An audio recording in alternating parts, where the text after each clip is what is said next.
कलाकार आशा गौतमको श्रीमान यानि कि कलाकार तथा निर्देशक सागर गौतमले जो शुभकामना दिँदै उहाँले यसरी लेख्नुहुन्छ, मेरो जीवनको यात्रालाई सहज बनाउन र मेरो संसारलाई स्वर्ग झैँ सुन्दर सजाउन आजकै दिन मेरी आदरणीय सासु आमाले जनाउनु भएकी मेरी प्यारी श्रीमतीलाई जन्मदिनको अनगिन्ती शुभकामना। तिम्रो हरेक स्वभावले मलाई हरेक दिन तिमीप्रति झन् बढी आकर्षित र प्रभावित बनाउँछ। हामी नौलो हुँदाका ती सुरुवाती दिनमा तिमीले वृद्ध बुवा आमा र साना बालबालिकाहरूप्रति देखाएको त्यो आत्मीय र महान व्यवहारले मेरो मन छोएको थियो।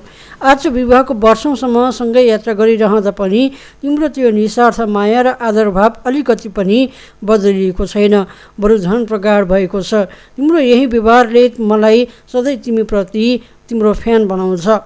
आज तिमीले जीवनमा जुन सफलता पाएकी छौ, मलाई लाग्छ यो नै तिम्रो पूजनीय बुवा आमाको आशीर्वाद, तिम्रो सरल स्वभाव अनि बालबच्चाको न्यानो मायाको प्रतिफल हो। तिमी सधैँ यसरी नै सफलताको शिखर चुम्दै जानु।